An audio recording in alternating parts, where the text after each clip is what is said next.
A few weeks ago, I was on Facebook and I noticed that a friend of mine had posted a video. They were telling a story how they were diagnosed with a rare condition called Meniere's disease. And inside of just 12 months, they had lost all of their hearing. It inspired me to reach out. I wanted to hear her story, and I wanted to show her that we could raise awareness and raise money for a phenomenal cause. Please take the time to hear her story now.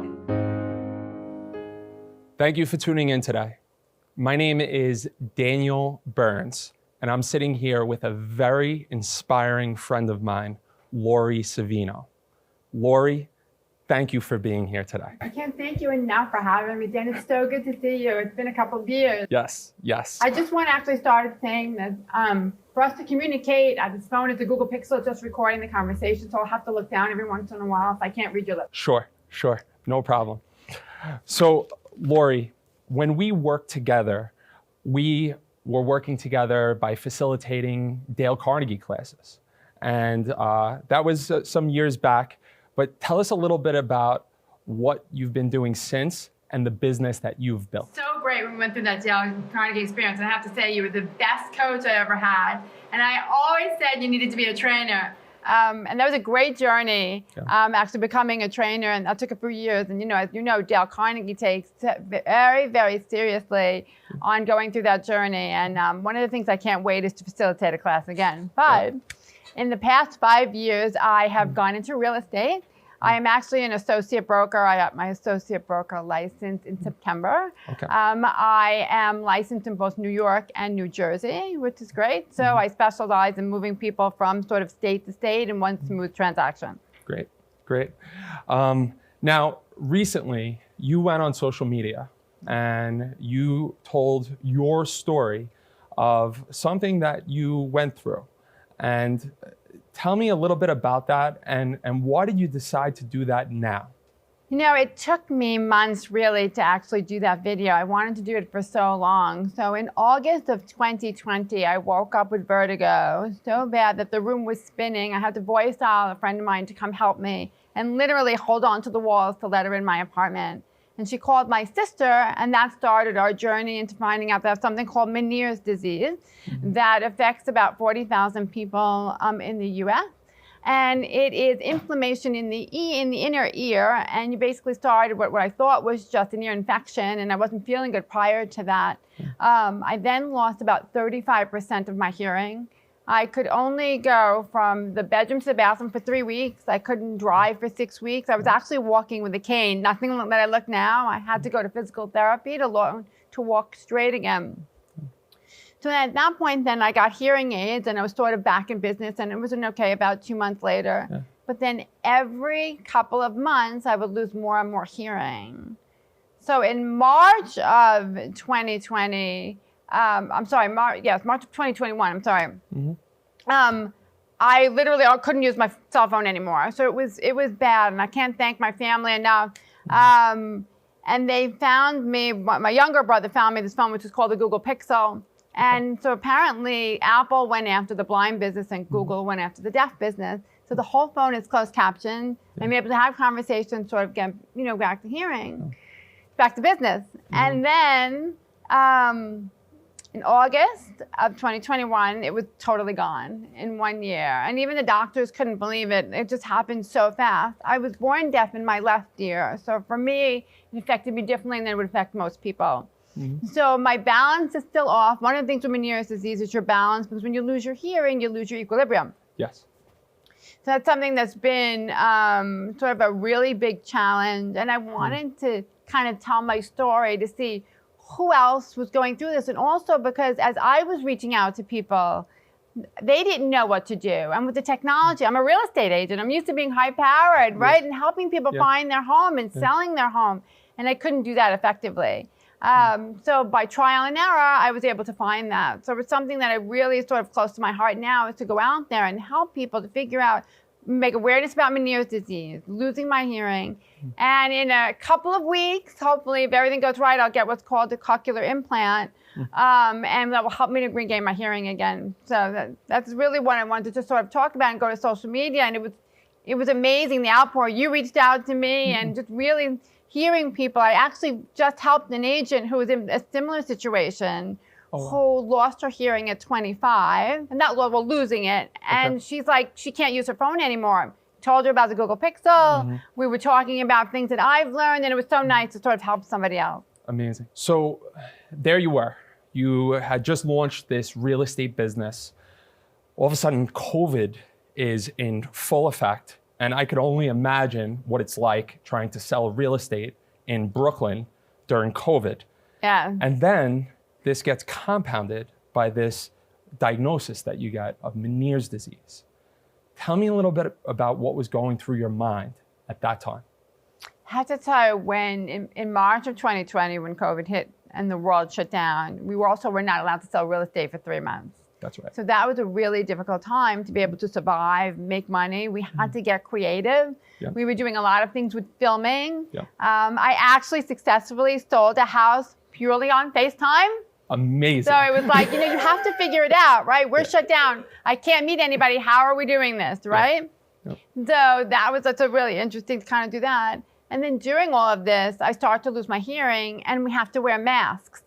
So the biggest challenge was now I can't read lips, and it gets muffled. Even trying to use something like an app, the sound is muffled. So trying to get through just a regular conversation can be really difficult, going through that. So it was a challenge of asking someone maybe to repeat themselves or make sure that the phone was close enough, or trying to figure things out with COVID and with the mask. It's definitely been like one of my biggest challenges. I could understand that. And what was the hardest thing to get used to as your hearing became more limited? Was there one activity that you never expected would be so challenging? It was a lot of things, and I make people laugh. I said, sometimes ordering food is the hardest thing to do to take out. But because it's like there's a lot of noise in the background, things going house, I could effectively sell a house, but you can't order food. Yeah. Just as a joke, but it's just kind of, the biggest thing is just getting through a very technical conversation, right? So when we're selling real estate, there's a lot of information that goes back and forth. We're talking about a lot of legal terms, making sure that I am hearing everything correctly, I'm reading everything correctly. As I was losing my hearing, you actually lose clarity. So I could hear your voice, but I couldn't understand what you were saying. Okay. So that was just something that was really just difficult. One of the other things that's really sad is I haven't heard music in about over a year. I could hear voices, but not music. This disease is just very interesting about what happens to actually which noises you can hear and what you can't hear. Okay. So the, sort of like the enjoyment of life went away. And it strictly was just trying to figure out how I could say and be effective in selling real estate and still be a rock star. That was really and I just kind of focused and just said, okay, I don't have a choice. I have to figure it out. Yeah. So. Well, I would say you are a rock star. And that perseverance that I saw you talk about, and I can only imagine the inner strength that you really had to keep. And let me ask you, what was your motivation? What was your why that got you through all of this? I've had challenges my whole life, especially like when I started school. I started doing poorly and they didn't know why, and that's how we found out that it was actually deaf in my left ear. And then I started sitting up front, and then I was able to hear, and things got better. So I think that over the course of years, I've had a few challenges. And when this was thrown at me, to me, I didn't have a choice. It was succeed. That was it. I just had to figure out how to succeed. Yep. Like that was the difficult. What apps do I need? What technology? Google's great. So on your computer on Chrome, actually you can turn on closed captioning. So everything I watch is closed captioned. When I'm on a Zoom call, there's closed captioning. So you just really have to sit there. And I'm not sort of going to lay down and die. I'm going to figure out how I can continue to be successful. And really, it was just that motivation. That why is because it's like I want to be successful and I want to help other people. So for me now is just such a great outlet because I may be deaf, and maybe the reason why is just so that I can help other people in my situation as well. That's amazing. And there is no doubt that you're going to be helping a lot of people with just this today. I hope so. So this has obviously been some journey that you've gone through. Is there something that maybe you even surprised yourself when it comes to dealing with this? You know, that I've actually gotten this far. I mean, it's been amazed, you know, not hearing in one ear. There's always something flight in my mind is, what if I go deaf? What if something happens, like for some strange reason, not even knowing anything about Meniere's disease? So, and I just persevered. Like, I was able to figure it out. Like, at each step, when I would lose more and more hearing, it was another plateau, and I would have to figure it out again. And so it's sort of like just being, you know, a puzzle or something that you have to figure out. You just have to just keep on going. So I'm surprised just at myself. I'm happy and that I can have gotten this far. Tell me a little bit about how you start your day today and maybe how that changed from the previous Lori. Let's say it's small, but waking up. I mean, how do you wake up when you can't hear, right? So I can tell you that I probably bought about 10 alarm clocks that they say wake you up, like from underneath the bed and the mattress. Then I found they slide and they move, so then all of a sudden it's not there. And now it's technology. Sometimes it doesn't work. That's right. So that's been a biggest challenge for me to start my day and say, okay, kind of figure that. I wear a watch. The watch will vibrate. Plus I'll have something in my bed that will shake the bed. Okay. So that's sort of starting now, where before, obviously, you set an alarm, you hear it, you get up, right? Yeah. So it's little things that you really just, you know, have to appreciate, because me starting my day is much different. And then also, like, you know, having my phone with me all the time. I mean, everybody goes, where's my phone? But I really am like, where's my phone? Because it's my lifeline. If I don't have that, I can't communicate, you know, to see what's going on. Thank God I have a dog, so he'll bark if someone's knocking on the door, something happens. And I'm looking into training him to help me and alert me more. Like, he'll bark, but he won't come over to me. So that's something also that I'm trying to look into. The other day when we were on the phone, Lori, you mentioned how you find yourself in this limbo sort of, where you don't define yourself as someone that is deaf. At the same time, you can hear. Right. Tell me what it's like to go through that. You know, I was actually going to start with an older story. I was a Girl Scout till I was 19, and my Girl Scout leader's parents were both deaf. So I knew a little bit of sign language because we used to have parties for the senior citizen deaf. Okay. But I hadn't learned sign language, I've done sign language for so long. So one of the things about going deaf is trying to learn sign language again, learning about deaf culture. But also, I'm in a hearing world right now, because most of the people around me, they don't sign, they're completely hearing, and I have to figure out how to be in the hearing world and then also in the deaf world. So I feel like I'm just in limbo, that I'm in between both worlds and still trying to learn both, because I want to learn sign language. I want to learn to communicate that way, because sometimes you can't always hold your phone. And if we're on family and we're making dinner or we're doing things, you know, they want to say something, I have to go grab my phone every 2 minutes, you know? So that part of it, it's been really difficult, and being in that. And that's why I kind of want to create this awareness, because I'm sure there has to be a lot of people like me who are in both worlds and want to learn both and being able to communicate effectively. So today, after going through all these things that you've gone through, what's the one thing that you're most grateful for today? My family. I think my older brother found me, my doctor that hopefully do the surgery. My younger brother has been great on technology. I have this other great sort of watch that actually vibrates with different sounds, so I can hear, like, if my dog is barking or if there's a siren, you know, because I am completely deaf. I don't hear anything. He also found me the Google Pixel. My sister has been, like, taking over, like, my medical, and she's been like a ninja, being like unbelievable. So without my family trying to help me, I wouldn't have gotten this far. And then also my real estate friends, because when I couldn't get out of bed, they stepped up and they would do showings for me or taking care of my listings. And that's not what I'm really most grateful for. And I think now also it's technology. I mean, I don't know what people did years ago. I mean, I have this phone that it's just been my lifeline. I've been so successful. And before then, I can't even imagine. So I'm just so grateful for it. Lori, you mentioned that in a few weeks, you're going to be having this amazing operation done that is actually going to give you a way to hear again. Yeah. Tell us about what they're going to be doing to you. So it's called a cochlear implant. And it's funny because I actually got turned down the first time. They said I had too much hearing, which I couldn't even believe because I couldn't hear anything. But as it progressively got worse, and in August when I lost my hearing, I got another evaluation and then I was approved.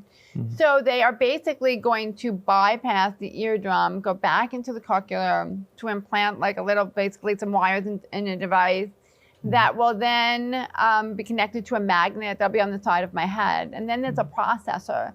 So normally the hearing aid is in the ear. This is going to be outside of my ear. So the processor will go outside and this will attach to my head. Okay. In the beginning, you will hear only little noises. Pings, your brain has to relearn how to hear again, which is like fascinating to me. Yes. Eventually, I'll start to hear voices. You may sound more robotic. That's what I'm hearing they're saying. But my doctors have done so many surgeries. He's like, don't worry about it. You're going to be fine. You're going to hear again. And even I'll hear music again, which I'm so excited to hear. I love Broadway and plays, and now that the world reopened, I can't really see a play or a movie. I do it at home, obviously, because it's a closed caption, so on the TV, which would work. But this operation is going to be sort of life-saving. I'll be able to hear again. It's just going to be amazing. Like, I just can't wait. That's amazing. Lori, you've experienced so much with this. You've persevered. And if you were to give any advice, say there was someone that just was meeting with a doctor because they had lost their balance and they were having trouble hearing. And what piece of advice would you give them if they just got that diagnosis that they have Meniere's? To see a Meniere specialist. Absolutely. Just don't go to an ENT. If you even slightly think you might have Meniere's, there is a test that they will give you to see if you actually have Meniere's. And at that point, maybe you can save some of your hearing. Maybe it won't happen as fast, but the faster you can do it, the better for you. Yeah. And what resources were you able to find that sort of helped you with this? And was there one place that you found these resources, or did you sort of have to find everything? Have to say that was really the hardest part, and it still is. There really isn't one place that actually will help somebody with Meniere's disease and losing your hearing and to the cochlear implant. Yeah. And I was like, I'm just stunned. Like, there isn't a Meniere's Foundation, which I can't believe, right? So for me, I really want to create something that will help someone with Meniere's hearing loss. And do you know that most hearing aids are not covered by insurance? So my hearing aids were close to $5,000. Now, thank God I was able to afford them and I could purchase them. Yeah. But I belong to a group and they just go deaf. So one thing I want to do is maybe partner up with a company, maybe like Oticon, telling out there. Those are the ones who made my hearing aids. Yeah. And getting people hearing aids. I mean, this is something that, could be easy fix, because when I got my first pair, I was like, oh, I can hear again. Thank God, Yeah. So I think it's something that really trying to partner with someone to figure out how do we get this journey, because now I'm trying to get the operation, and that's a whole nother journey. So I would love to be able to create something that helps people. Today, as we sit here, we're raising money for an amazing foundation. Thank you so much. Yeah. But with that said, something that you mentioned was you could envision a time where you start your own foundation and maybe help other people that have Meniere's disease. Right. What would that look like? It's such a great question, because I couldn't find one place, which was interesting. And, going from having Meniere's to now being deaf. The biggest thing also when I started was hearing aids. Most of the time it's not covered by insurance. So my hearing aids were almost $5,000. And I belong to a Meniere's group on Facebook, and I see the struggle of people, they just stay deaf. Like, they just can't hear because they can't afford to get it. And it really something that I was like, oh, I wish I could be able to get people hearing aids, because when I got my first pair, I was just like, oh my God, I can hear again. It was just amazing, that feeling. And I want to give that feeling to other people. So I want to partner with a hearing aid company that maybe we can do maybe an out-of-date model or recycled or something that we can put hearing aids into the hands of people who can't afford them. and then be able to figure out when you do go deaf, how do you get a cochlear implant?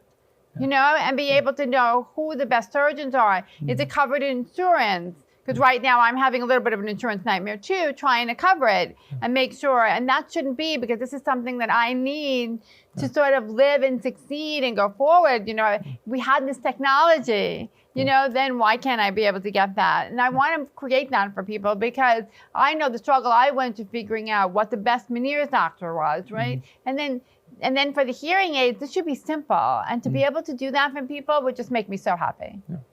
Thank you. Oh, you're welcome. Thank you for being so strong, for being so perseverant. You have inspired me. And I think when people see this, they're going to be even more inspired. Yeah. So thank you, Lori. Yeah. Thank you so much for having me and bringing awareness to Meniere's. Thank you, everybody, for tuning in today and staying to the end. This was obviously a very inspiring story, and I'm happy that I was able to share this.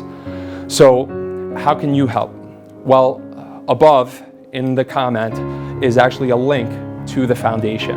And if you click on that, you could read more about what they do, and you can donate directly to them. But at the very least, if you like, comment, and share this video, that's going to help us raise money and awareness for Meniere's. Thank you for your help.